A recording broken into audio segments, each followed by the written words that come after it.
মেনুও লেখা ছিল, মেনুও লেখা ছিল। হ্যাঁ দুজন আর হলে ভালো বলো, দুজন আর হলে ভালো। এসেছি এখন গোয়া স্পাইস গার্ডেন। তো এখানে একটা প্যাকেজ টাইপের আছে, চলো দেখি কি কি করে দেয়। বোধহয় লাঞ্চ দেবে আর এখানে স্পাইস প্ল্যান্টেশনটা পুরো হয়তো ঘুরিয়ে দেখাবে। তো এইভাবে ওখান দিয়ে এন্ট্রেন্স আছে। আর কি ওগুলো ওরাল?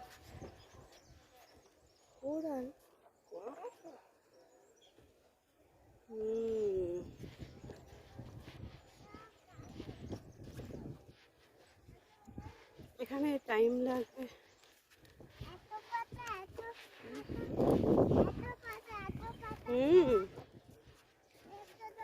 এক দুই ঘন্টার পুরো টাইম আছে, চলো ঘুরে দেখি।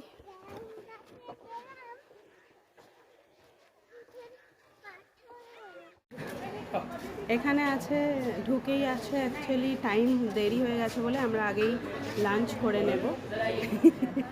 বাফেট লাঞ্চ আছে, তো চলো দেখি। হ্যাঁ ফেলে আসো যাও। এখানে বসার জায়গা আছে, বাফেট লাঞ্চ আছে, চলো দেখাচ্ছি কি কি আছে। এখানে আমাদেরকে একটা ওয়েলকাম ড্রিঙ্ক দিয়েছে, কাঢ়া টাইপের। আর এখানে সবই আছে, রাইস, চিকেন, ফিশ, পাপড়, রুটি, সবজি, অনেক রকমের জিনিস আছে। এটা একটা ফ্রাইড ফিশ আছে গোয়ান স্টাইলে, তো দেখি সব খেয়ে।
এটা দিয়েছে কোকাম ওয়াটার, বলছে নাকি খেয়ে দে হজমের কাজ করে।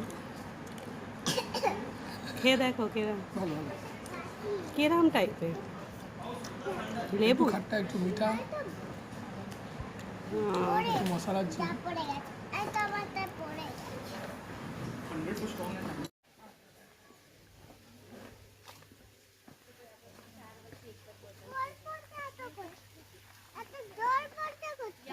बनाई जाती है, बता रहे हैं सीजन में मार्च अप्रैल और यहाँ से स्टार्ट करने के पहले आप सभी का स्वागत है ट्रॉपिकल स्पाइस प्लांटेशन में। मेरा नाम रवीना है और ये जो पूरा फार्म है 100 एकड़ में फैला हुआ है। बस टूर के लिए हम 1 या आधा मतलब एकड़ जो है घुमाते हैं। और ये जो प्रॉपर्टी है प्राइवेट है, 4 भाई और मिल के बनाई जो गोवाती है।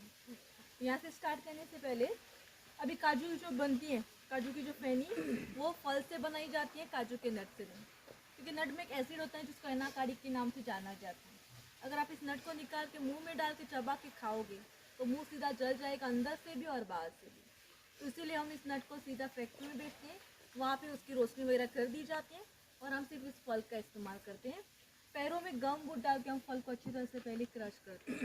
फिर जो भी हमें जूस मिलता है जिसको हम बैरल में सड़ाते हैं 5 से 7 दिन तक। सड़ाने के बाद नीचे भट्टे में आग लगा के, ये तांबे का है जिसमें जूस को उबाला जाता है। और ऊपर से जो पाइप दिख रही है इसमें से वाफ की फॉर्म में जो भी आपको बूंदी मिलेगी, फैनी की पहली शराब आती है जिसे हुर्रा कहते हैं, जिसमें 10 या 15% अल्कोहल होता है और जिसको आप सिर्फ 3 महीनों के लिए रख सकते हो, उसके बाद वो ख़राब हो जाती है। तो हम क्या करते हैं 50% का हुर्राक लेते हैं और 50% का जो जूस हमने बैरल में सड़ाया था फिर से मिला के फिर से इनको 2 घंटे तक बॉयल करते हैं। और फिर से जो पाइप में से आपको बूंदी मिलेगी होगी फैनी, जिसमें 40 या 50% अल्कोहल होती है।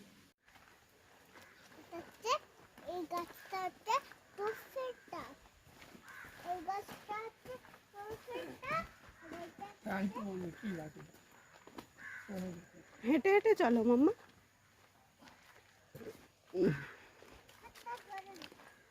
और यहाँ पे इन बड़े वाले पाम के ऊपर ऑरेंज कलर में फल लगे, आप देख सकते हो ऊपर लगे, जैसे बीटल नट, अरेका नट या सुपारी के नाम से जाना जाता है। अभी जो सुपारी जो पान वगैरह में डाली जाती है वो सुखाने के बाद ही, मतलब बाद की होती है, जिसमें ऐसे नशा ऐसे। नहीं होता है। ये ना अगर आप कच्ची सुपारी खाते हो तो उसमें नशा हो जाता है। एक कच्ची सुपारी 30 ml की जो विस्की होती है उसके बराबर होती है। खाने के बाद सिर जो है पूरा घूम जाता है। और ये हमारे इंडिया का लीगल ड्रग है, कोई भी खा सकता है नशे के लिए। और हम पाम की जो एज है वो रिंग से काउंट करते हैं। 3 रिंग मतलब 1 साल, 1 2 3, इतना ही बड़ा होता है 1 साल में। जब ये 7 साल का हो जाता है तब फल देना चालू कर देता है और लास्ट उम्र इसकी 80 साल होती है। इसके बाद ये आपको फल वगैरह देना बंद कर देता है और फिर हम इस पाम को कट करके इस लकड़ी का इस्तेमाल करते हैं किसी भी ब्रिज, रूफिंग, शेल्टर के लिए। और यहाँ पे खाने में जो प्लेट्स थे उसकी पत्तियों से बनाए हैं।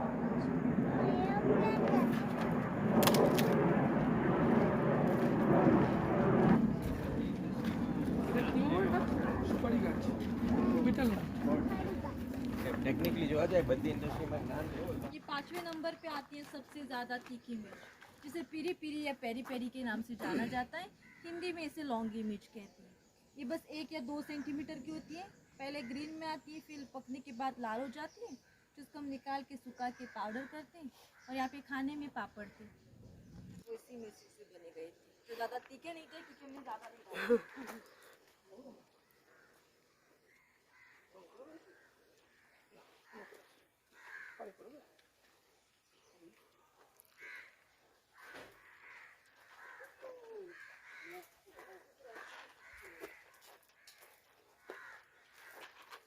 इस पत्ते को थोड़ा सा क्रश करके खुशबू ले लें। हम दालचीनी के पत्ते इस्तेमाल करते हैं एज अ तेज पत्ता। अब इस पेड़ को तैयार होने में 15 साल लगती है। जब ये 15 साल का हो जाता है तो हम पूरे पेड़ को कट करके इसके ऊपर की छाल निकाल के सुखाते हैं। फिर आपको 3 चीज़ें मिलती हैं, दालचीनी, उसका पाउडर, उसका तेल। तेल जो होता है muscle pain, joint pain, back pain के लिए अच्छा होता है, लेकिन कभी भी डायरेक्टली मत लगाना, पूरी छाल जला देता है। बस आपको 2 ड्रॉप दालचीनी के लेंगे और 4 चम्मच कौन सा भी दूसरा बेज और जिसके साथ आपको मिला के लगाना है।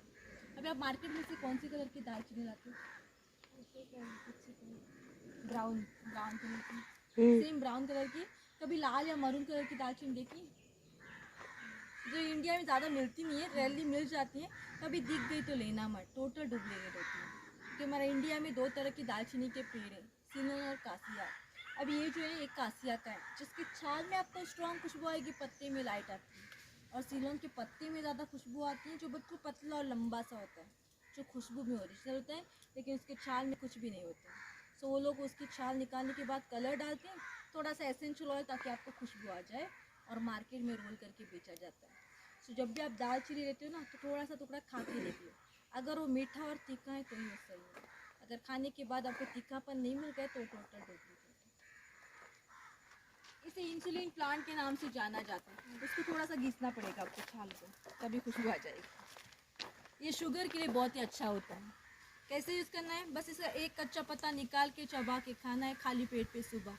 नहीं तो आप इस पत्ते को पानी में डाल के उबाल के वो पानी भी पी सकते हो, जिससे आपकी शुगर जो है नॉर्मल लेवल पे रह जाती है। ये कौन सा है पेड़? इंसुलिन प्लांट के नाम से जाना जाता है। तो जब ये फल पक जाएगा तो बीच में से ओपन हो जाएगा और तब आपको एक साथ जायफल और जावित्री जमीन के ऊपर गिरे मिलते हैं। फिर हम उन दोनों मसालों को सेपरेट करते हैं। जावित्री से हम लोग टीयर गैस स्प्रे बनाते हैं आँख में मारने के लिए, जो पुलिस लोग इस्तेमाल करते हैं। और हम मोस्टली जावित्री को बिरयानी, पुलाव, गरम मसाला या किसी भी अचार वगैरह में डालते हैं। और जो जायफल का जो एक्चुअल यूज़ होता है वो नींद के लिए होता है। अगर किसी को रात में नींद नहीं आती है तो जायफल का जो पाउडर होता है बस 1 या 2 चुटकी गर्म दूध या पानी में डाल के पीना है। सीधा 8 घंटे बाद उठो के बीच में नहीं उठोगे। और हर दिन अगर जायफल का पाउडर कंज्यूम करोगे तो स्वागत जो है सीधा मेंटल हॉस्पिटल में होता है, क्योंकि दिमाग के ऊपर भी असर होता है। और इसीलिए जायफल को अरेबियन कंट्री में टोटल बैन किया गया है, क्योंकि वो लोग इसे ड्रग्स की तरह लेते हैं। और इसका जो आउटर का जो हस्क है, छिलका है, उसकी हम कैंडीज और अचार बनाते हैं। तीसरा महंगा मसाला देते हैं छोटी वाली हरी इलायची। अब इलायची आती कहाँ पे? फिलहाल ये जो पौधे हैं सिर्फ अभी 6 महीने के हैं, 3 साल के बाद ये हमें फल देंगे। तो ज़मीन के ऊपर शूट्स आते हैं और वो पूरे ज़मीन के ऊपर फैलते हैं। साइड में पहले सफ़ेद कलर का फूल मिलेगा और इस फूल से आपको इलायची मिलेगी। अभी ये हर पौधा आपको साल में सिर्फ 30 या 40 ग्राम की इलायची देता है, इसीलिए तीसरा महंगा मसाला। ये ना 5 मसालों की खुशबू देता है। इसमें लौंग, इलायची, तेज पत्ता, कुरिंड और काली मिर्च है। इसे केरला, तमिलनाडु में ना सर्व सुगंधी के नाम से जाना जाता है। और इसके पत्ते को आप डायरेक्टली चावल की बिरयानी, पुलाव में डाल सकते हो, किसी भी दूसरे मसाले की ज़रूरत नहीं पड़ती। सेम आप इसके बीज को, जो मार्केट में कबाब चीनी या जमाइकन पेपर के नाम से जाने जाते हैं, बस 3 या 4 सीज लेनी है, कूट के किसी भी चीज़ में डाल दो। अगर आपके घर में जो लौंग है उसका कलर अगर ब्राउन में है तो ओरिजिनल है, अगर उसका कलर ब्लैक में है तो उसका तेल निकाला गया है। और खाने में मैक्सिमम तो ब्लैक ही आता है फिर। हमें जो मतलब जो भी मतलब मसालों में जो तेल निकलता है वो मोस्टली मेडिसिन में डाला जाता है। और लौंग को हमेशा ना पूरा मत खाना, कली को निकाल के सिर्फ स्टिक को यूज़ करना। अगर आप पूरी लौंग खाते हो तो आपको गैस और एसिडिटी प्रॉब्लम है, सो कली को निकाल के सिर्फ स्टिक को यूज़ करना। और एक पेड़ आपको साल में सिर्फ 40 या 50 ग्राम लौंग देते हैं। और ये ओरिजिनल अफ्रीकन साइड से जंजीरा बार से बिलोंग करते हैं। और ये जो बड़ा वाला पेड़ है कोकम का है। कोकम के बारे में तो सुना होगा, जिसको मोस्टली दाल या किसी भी चीज़ में खटास के लिए इस्तेमाल करते हैं। फल जो है बिल्कुल टमाटर की तरह दिखता है, पहले ग्रीन में आता है, फिर पकने के बाद लाल या रेडिश कलर में हो जाता है। तो इसको हम निकाल के इसके ऊपर की छाल हटा के उन्हें सुखाते हैं और फिर फैक्ट्री में सिरप वगैरह एक्सट्रैक्ट करके बनाते हैं। अभी यहाँ पे खाने में जो कोकम कड़ी थी, सभी ने ट्राई की ना, जो खाना खाने के बाद ही पीनी होती है, जिससे आपकी डाइजेशन अच्छी होती है, खून जो है प्योरीफाई होता है और बॉडी हाइड्रेटेड और कूल रहती है। तो अभी आप मार्केट में से कौन से कलर का पाइनएप्पल लाते हैं? येलो, पूरा येलो में? पूरा येलो नहीं होता है। ओके, तो पकने के बाद 3 कलर में होगा, एक पूरा येलो में होगा, ऑरेंज में होगा, या हल्का सा लाल, पिंक या ब्राउन में होता है। अगर आप कंप्लीट येलो या ऑरेंज खाते हो तो वो मेल होता है, जो बहुत ही खट्टा लगता है, जिनको मीठा करने के लिए केमिकल का इंजेक्शन लगाया जाता है।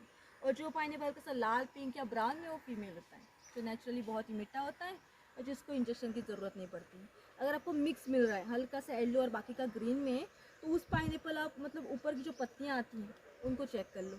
अगर पत्तियों को ऐसे साइड में से काटें तो वो फीमेल है, जो अच्छा है। अगर पत्तियाँ प्लेन है, बिना काटे की हैं, तो वो मेल होता है। अभी इसको फ्रूटिंग आ रहा है, पाइनएप्पल जो है बीच में आता है, और एक ग्रास आपको साल में सिर्फ एक ही पाइनएप्पल देता है।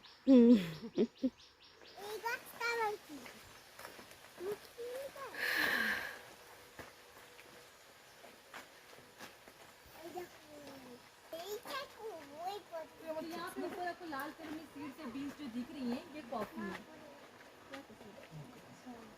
पहले बीज जो है ग्रीन में आती है, फिर पकने के बाद लाल या रेडिश कलर में हो जाती है, जिसको हम निकाल के ऊपर की छाल हटा के उन बीजों को सुखाते हैं और फिर फैक्ट्री में रोस्टिंग वगैरह करने के बाद कॉफ़ी पाउडर बनती है। और तभी आपको अंत में इसकी खुशबू मिलती है, इसके पहले इसके पत्तों में, इसके बीज में खुशबू नहीं आती। और इसमें भी 2 प्रकार की बीज होती हैं, मेल और फीमेल। मेल में एक सीड होता है जिसको मोस्टली कॉफ़ी बनाने वक्त इस्तेमाल किया जाता है, और फीमेल सीड्स में 2 बीज होते हैं जिसको इस्तेमाल नहीं करते हैं, क्योंकि अगर हम सभी बीजों की कॉफ़ी बनाएंगे तो नए पौधे कैसे उगाएंगे? क्योंकि फीमेल सीड्स के पास 2 सीड्स होती हैं, एक ख़राब हो गई तो दूसरा आपको नया पौधा देने में टेस्ट करता है। और हम इन सभी कॉफ़ी के जो बीजें हैं ना, उन्हें टेस्ट करके देखना पड़ता है, हैंड प्लग करके उन्हें टेस्ट किया जाता है। अगर उसमें फीमेल सीड्स हैं तो वो सेंटर में रुक जाते हैं, अगर उसमें फीमेल सीड्स है तो वो साइड में स्प्लिट हो जाती है। मेल सीड सेंटर में रहती है और फीमेल सीड साइड में चली जाती है, जिसे टेस्ट करने के बाद ही निकाला जाता है। ये बहुत ही खट्टी होती है, इमली से भी तेज। हम इस फल को मोस्टली करी सांबार में डाला जाता है और इसका मोस्टली अचार वगैरह भी बनाया जाता है। बिलिंग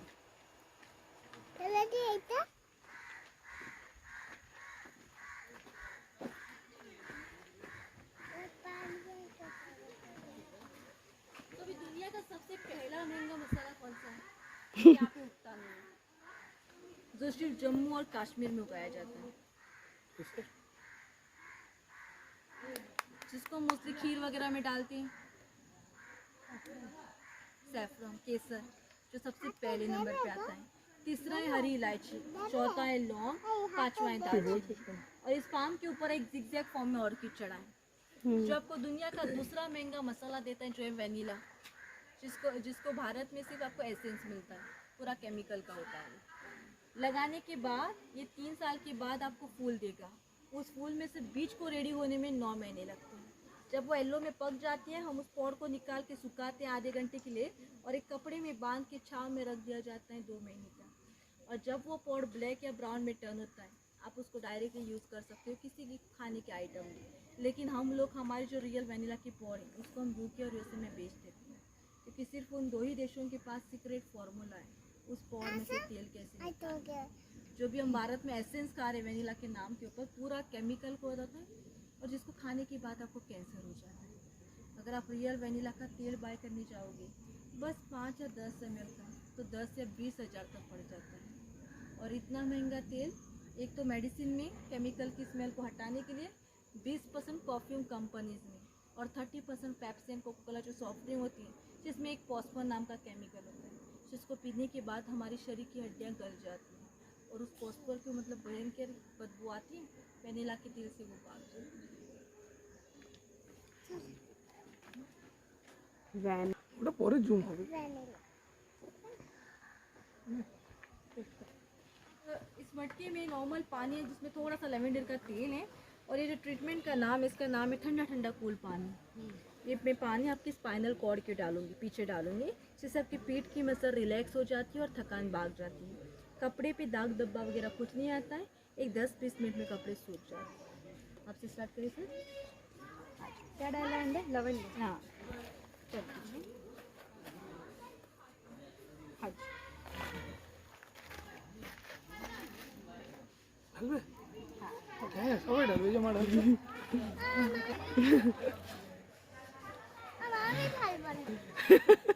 কেন না? ভালো লাগবে মা? ইমন ভালো লাগবে? কেমন লাগবে? ভালো?